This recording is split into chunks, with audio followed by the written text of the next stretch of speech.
कल्पना कीजिए, अफ्रीका के किसी सुदूर गांव में एक गर्भवती महिला जिसकी आंखों में डर भी है और उम्मीद भी।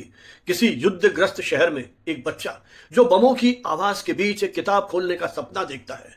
और कहीं दूर समुद्र के बीच एक द्वीप जो हर साल थोड़ा थोड़ा नक्शे से मिटता चला जा रहा है।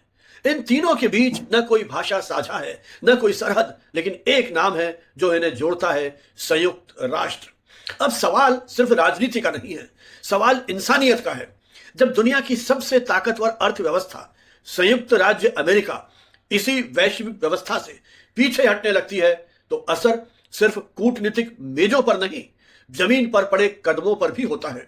संयुक्त राष्ट्र के प्रवक्ता ने यह याद दिलाया है कि यूएन के नियमित और शांति रक्षा बजट में योगदान कोई कृपा नहीं है, बल्कि एक कानूनी और नैतिक दायित्व है। लेकिन इसी बीच अमेरिकी राष्ट्रपति डोनाल्ड ट्रंप अंतर्राष्ट्रीय संगठनों और समझौतों से पीछे हटने के आदेश जारी करते हैं। अब जरा रुक करके सोचिए, इसका मतलब क्या है? इसका मतलब है मां और बच्चे के जीवन की रक्षा करने वाला यूएनएफपीए कमजोर होगा।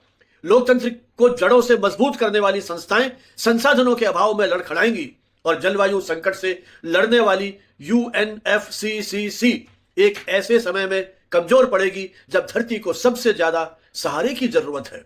क्योंकि जलवायु परिवर्तन कोई रिपोर्ट का ग्राफ नहीं है, यह सूखा है जो किसान की मेहनत को राख कर देता है। यह बाढ़ है जो शहरों की नींव और लोगों का भरोसा दोनों हिला देती है। यह आग है जो जंगल ही नहीं भविष्य भी जला देती है। यूएनएफसीसीसी के प्रमुख ने चेतावनी दी है कि जलवायु सहयोग के पीछे हटना सिर्फ दुनिया को नहीं, खुद अमेरिका को भी कम सुरक्षित, कम समृद्ध बनाता है।